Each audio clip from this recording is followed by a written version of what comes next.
Halo, apa kabar? Assalamualaikum warahmatullahi wabarakatuh. Saya Hersubun Arif. Senang sekali bisa kembali menjumpai Anda semua. Para petinggi partai politik, koalisi pemerintah maupun yang ada di oposisi. Keren banget saya nyebutnya oposisi ya, seolah-olah ada blok oposisi gitu. Tapi kan PDIP karena tidak masuk di pemerintahan ya kita masih bisa sebut oposisi, walaupun oposisinya setengah hati ya. Para petinggi partai partai politik gitu saja ya kita netralnya menyebutnya itu rame-rame mempertanyakan atau bahkan ini sebenarnya menolak wacana yang disampaikan oleh mantan Presiden Joko Widodo untuk mengusung kembali Prabowo Gibran itu pada periode yang kedua. Dan menurut mereka ini, pernyataan dari Jokowi ini terlalu kepagian kan. Ketua DPP PDIP Puan Maharani misalnya menyatakan bahwa pemilu kan masih jauh. Ngapain kok ngomongin soal sampai 2 periode segala macam gitu. Wakil Ketua Umum Partai Nasdem Saan Mustafa juga menyatakan hal yang sama. Pemilu masih lama. Dia menyatakan sebaiknya pemerintah fokus saja pada program-program dan pemerintah dan bagaimana mensukseskannya. Begitu juga yang disampaikan oleh Sekjen Partai Demokrat yang dia menyatakan ya sukseskan dulu pemerintahannya Prabowo baru ngomongin soal 2 periode. Nah, kalau yang cukup menarik itu adalah pernyataan dari Wakil Ketua Umum PKB Jazilul Fawaid. Dia mengingatkan bahwa Pro Jokowi itu ojo kesusu, kata dia begitu.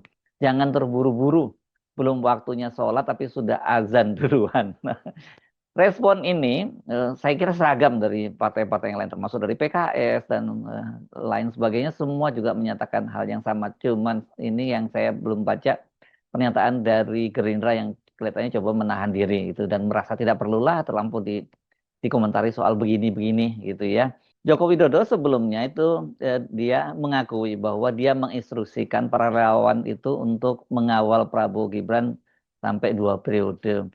Pernyataan Jokowi itu eh, ketika dia ditanya oleh wartawan karena sebelumnya itu relawan Bara JP ketika mereka melakukan pelantikan pengurus yang baru itu menyatakan bahwa ada instruksi dari Dewan Pembina relawan ini relawan Bara JP yakni eh, Joko Widodo, mereka diperintahkan untuk mengawal pemerintahnya Prabowo Gibran ini selama 2 periode.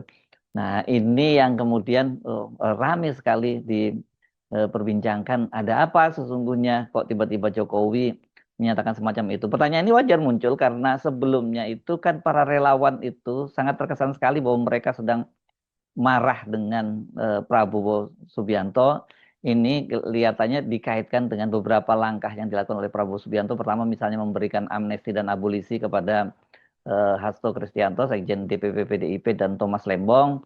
Dan kemudian juga melakukan reshuffle. Ini yang jadi persoalan serius karena salah satu bos relawan, yakni Ketua Umum Projo, Budi Aristiadi kan dicopot dari Menteri Koperasi. Karena itulah kemudian para relawan menyerukan agar dilakukan pemakzulan atau kudeta terhadap Prabowo. Dan kalau kemudian relawan itu menyerukan soal seperti itu, ya kita bisa menduga bahwa ini merupakan instruksi dari Jokowi. Nah, tapi tiba-tiba kenapa jadi berbalik? Sekarang justru Jokowi yang memerintahkan agar pemerintahnya Prabowo Gibran itu dikawal sampai 2 periode. Jadi dari sini saja kita sudah mengetahui orientasinya itu yang sangat berbeda. Itu antara partai-partai politik di pemerintahnya Prabowo, bahkan Prabowo sendiri, itu dengan Jokowi dan keluarga dinastinya dan juga para relawannya.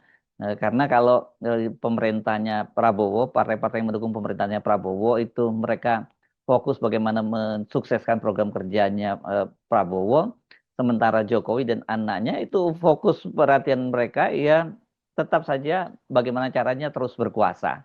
Ini menjelaskan mengapa semua aktivitas dan kegiatan dari Gibran itu sebagai wakil presiden orientasinya pada elektabilitas. Makanya kemudian muncul program-program yang ece-ece gitu, yang penting elektabilitasnya naik. Kalau mulai apa bagi-bagi bansos, bagi-bagi skincare, kemudian meninjau pelaksanaan MBG gitu. Tapi ketika ada yang sekarang ini keracunan, kenapa nggak ditinjau gitu ya? Terus kemudian yang terbaru itu kan Gibran itu malah ikut ronda segala macam gitu ya. Yang ini saya kira untuk mereka-mereka yang berada di kalangan kelas bawah, itu baik secara ekonomi maupun pendidikan, ya ini diharapkan bisa mendongkrak elektabilitasnya Gibran Rakabuming. Tapi buat kalangan eh, kelompok yang terdidik, ya cara-cara semacam ini justru menjengkelkan bahkan cenderung memuakkan karena seorang wakil presiden kok kerjaannya seperti itu. Tapi memang mereka peduli soal begini-beginian ya. Buat mereka yang penting kan elektabilitasnya naik dan mereka tahu kok bahwa porsi terbesar atau dari sisi demografi kita pemilih terbesar itu ya dari kalangan kelas bawah dan kemudian kalangan yang tidak terdidik. Jadi kalau bisa memenangkan hati mereka, walaupun caranya itu ecek-ecek, menjengkelkan dan memuakkan, ya dipastikan mereka nanti bisa menang pada Pilpres 2029. Saya kira cara berpikirnya berbeda antara mereka dengan para kalangan civil society dan juga kalangan terdidik di perkotaan. Ini kalau rakyat kelas bawah ini kan mereka relatif gampang disogok dengan bansos dan juga dimanipulasi dengan program-program yang tadi itu yang nggak masuk akal tadi itu. Presiden kok ngurusin soal kamling dan sebagainya. Presiden Prabowo Subianto sendiri dalam beberapa kesempatan itu sudah melarang kadernya untuk meneriakkan Prabowo 2 periode. Ini kan sebenarnya nggak bisa disalahkan juga para kadernya Prabowo karena Gerindra pada Kongres luar biasa bulan Februari lalu itu kan memutuskan untuk mengusung kembali Prabowo Subianto sebagai calon presiden pada Pilpres 2029. Ya makanya mereka kemudian bersemangat meneriakkan 2 periode. Tetapi rupanya hal itu membuat Prabowo tidak nyaman. Prabowo tampaknya sekali bahwa saya sadar bahwa tantangan dia untuk sukses pada periode pertama ini sangat berat. Pertama, kondisi perekonomian dan keuangan negara yang amburadul dari warisan Jokowi membuat Prabowo menghadapi tantangan yang sangat berat. Yang kedua, ini tentu saja pembelahan dari warisan Jokowi itu sampai sekarang masih berlanjut karena Jokowi masih terus memelihara para relawannya dan kemudian juga masih menempatkan orang-orangnya di kabinet. Ya ini tentu saja membuat Prabowo tidak bisa cepat melakukan konsolidasi baik di pemerintahan maupun di kalangan masyarakat. Dan kemudian dari sisi ekonomi, karena APBN kita juga babak belur, dan juga ini beberapa jualan utama Prabowo dalam kampanye itu, yang jadi semacam proyek mercusuar dia itu terancam gagal. Misalnya salah satu yang ini betul-betul jadi flag carrier-nya di andalan utama adalah makan yang gratis nih, makanan bergizi gratis gitu disebutnya ya. Yang sekarang ini kan ada 2 soal yang sangat serius, ya. Ini penyerapan yang sangat rendah dan kemudian banyaknya kasus keracunan. Yang terbaru di Cipongkor, Jawa Barat itu dramatis sekali ya keracunannya itu. Ratusan anak sekolah keracunan dan ini juga menjadi perhatian publik. Bahkan beberapa media internasional mulai menyiarkannya dan kemudian muncul desakan agar program ini dihentikan. Sementara dari sisi pemerintahan kita juga mendapat konfirmasi dari Menteri Keuangan Purbaya, misalnya dia menyatakan bahwa serapan NBG itu rendah. Ini beda sekali narasinya dengan disampaikan oleh Pak Prabowo ketika pidato kenegaraan menyampaikan nota keuangan dan APBN tahun 2026 kan Pak Prabowo memuji-muji MBG ini, program MBG ini sebagai program yang sukses. Tapi kalau Menteri Keuangannya sendiri sampai mengancam akan mengawal kasus ini dan bahkan mengalihkan untuk pembagian beras 10 kg, gimana mau disebut sukses gitu ya. Itu MBG, ini bisa terancam gagal nih programnya Prabowo dan saya kira sebenarnya Pak Prabowo mesti mendengar banyak seruan dari berbagai kalangan agar jangan terlalu memaksakan program ini karena program ini selain juga pelaksanaannya di lapangan yang babak belur, ada penyerapan rendah dan banyaknya keracunan, yang juga sangat serius ini anggaran ini menyerap APBN yang sangat besar. 335 triliun ya untuk dianggarkan per tahun 2026. Sementara ini banyak sekali proyek-proyek lain yang kemudian harus mengalah karena ada program ini. Kemudian juga program 3 juta rumah yang ini diamanatkan kepada Kementerian Perumahan. Sampai sekarang ini juga belum ada realisasinya. Bahkan Wakil Menteri Perumahan Fahri Hamzah itu sempat melaporkan ke Menko Infrastruktur Agus Harimurti Yudhoyono bahwa proyek tersebut saat ini mandek gitu ya. Sementara Menteri Perumahan Marwar Sirait itu selalu membangga-banggakan program-program yang sedang dia lakukan, pembagian rumah gratis dan sebagainya. Tapi sesungguhnya ini dia sibuk dengan program CSR milik para Taipan. Sementara serapan anggaran di kementerian dia sendiri itu sangat rendah. Jadi kalau 2 proyek ini gagal, ini kan juga nggak pantas Prabowo Subianto itu maju kembali menjadi calon presiden pada Pilpres 2029 ya. Apalagi Gibran gitu. Jadi kemudian orang bertanya-tanya mengapa kemudian Jokowi dalam situasi semacam ini kok tiba-tiba dia sudah bicara soal 2 periode Prabowo bersama Gibran. Saya kira ini kalau kita lihat mundur ke belakang, ini merupakan bagian dari strategi dari Jokowi. Yang pertama, ini kan memang menjadi target Jokowi sejak awal. Ini kelangsungan dinastinya untuk menjadikan Gibran menjadi presiden pada Pilpres. Ini paling lambat loh ya, Pilpres 2029 itu kalau bisa sebelum 2029 dia sudah jadi presiden menggantikan Prabowo di tengah jalan. Jadi kalau sekarang ini dia menargetkan Gibran itu menjadi calon wakil presidennya Prabowo pada Pilpres 2029 ya dia sudah menurunkan targetnya. Ya, karena sekali lagi targetnya pada tahun 2029 dia harus sudah jadi presiden. Gibran maksudnya ya dia itu. Itu pun paling lambat ya tahun 2029 karena sebelumnya kan misalnya bocoran yang disampaikan oleh pengamat militer Koni Rahakundini Bakri yang menyatakan dia mendapat informasi dari ketua tim pemenangan Prabowo Gibran sendiri yakni waktu itu Rosan Roslani yang menyatakan bahwa dia ketika bicara di depan pengusaha di Singapura bahwa targetnya Prabowo itu di tengah hanya berkuasa selama 2 tahun dan setelah itu diserahkan kepada Gibran Rakabuming. Nih, tampaknya target itu nggak berjalan sempurna. Yang terjadi ini malah dukungan ke Prabowo Subianto tuh makin menguat.